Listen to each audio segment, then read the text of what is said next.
5 kilometre ہم سڑک پہ چلے، پھر اندر اترے اور 5 کلومیٹر اندر، 5-10 مجھے یاد نہیں ہے۔ ایک تو منزل کو پانے کی شوق میں راستوں کا خبر نہیں تھی، دوسرے راستے تھے ہی کوئی نہیں، پہاڑوں کے اندر ادھر ادھر پتھروں سے ٹکر، جھاڑیوں میں پھنسے، الجھتے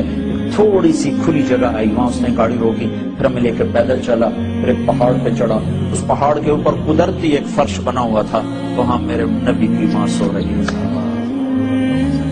جنگل ویران سنسان، 1400 سال پہلے وہاں کیا حال، 2000 سن میں وہاں حال ایسا تھا کہ میں دور دور تک انسان دیکھ رہا تو مجھے نظر کو نہیں آ رہا، پہاڑ کالے، سورج ڈوبنے کو تھا، ادھر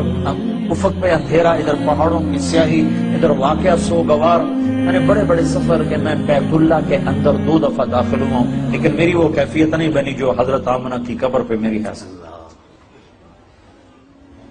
ہائے ہائے ہائے، کاش تم دیکھو جا کے، تمہیں اوسلو کی وادیوں میں کیا خبر، تمہارے نبی نے کیا کیا دکھ دیکھے۔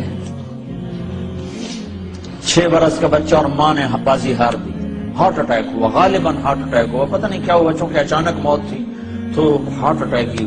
سمجھ میں آتا ہے کہ بولا نہیں جا رہا تھا۔ مجھے ہوا اٹیک مارچ میں، مجھے معلوم ہے کہ وہ کیا کیفیت تھی، وہی کیفیت کتابوں میں حضرت آمنہ کی لکھی ہوئی ہے، تو اس لیے میں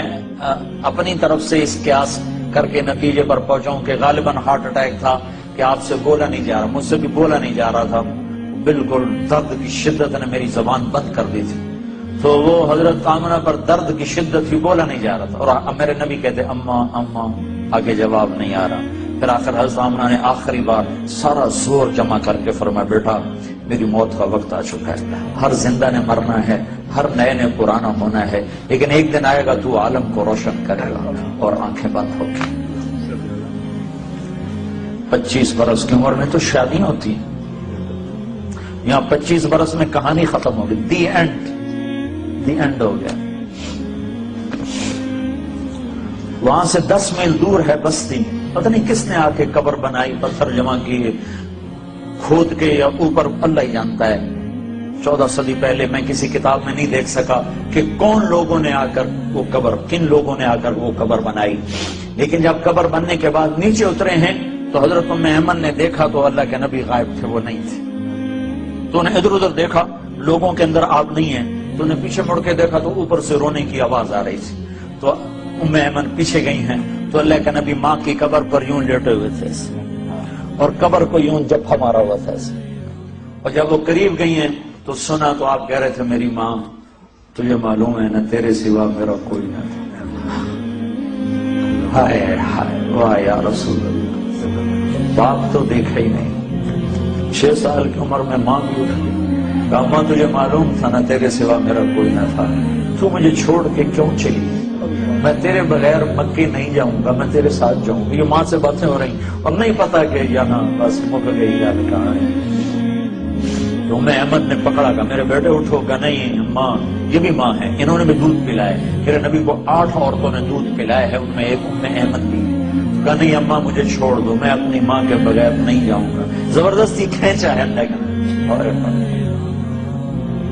میں نے یہ قصہ ہزاروں دفعہ سنایا ہے، ہزاروں دفعہ، اور میں ہر دفعہ روتا ہوں، ورنہ آدمی 2-4 دفعہ سنا کے آنسو خشک ہو جاتے ہیں، لیکن میرے ہر دفعہ آنسو تازہ ہو جاتے ہیں۔ میں نے پڑھا نہیں، میں نے وہ جگہ دیکھی ہے، میں نے سفر کیا، اس کی وحشت سمجھتا ہوں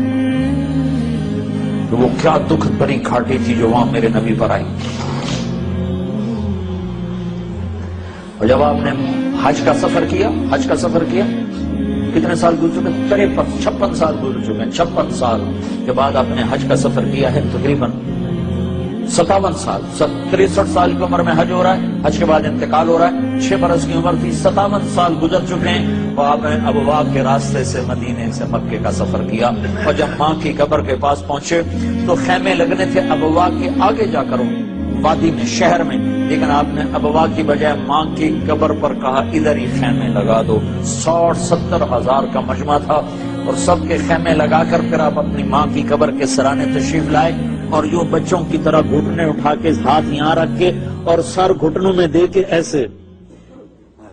چھوٹے بچے کی طرح روئے، جیسے چھوٹا معصوم بچہ نہیں روتا، یوں گھٹنوں میں سر دے کے ہوں کر کے آپ کے رونے کی آواز دور تک آ رہی تھی۔ اپنی ماں کا غم 57 سال کے بعد بھی تازہ ہے۔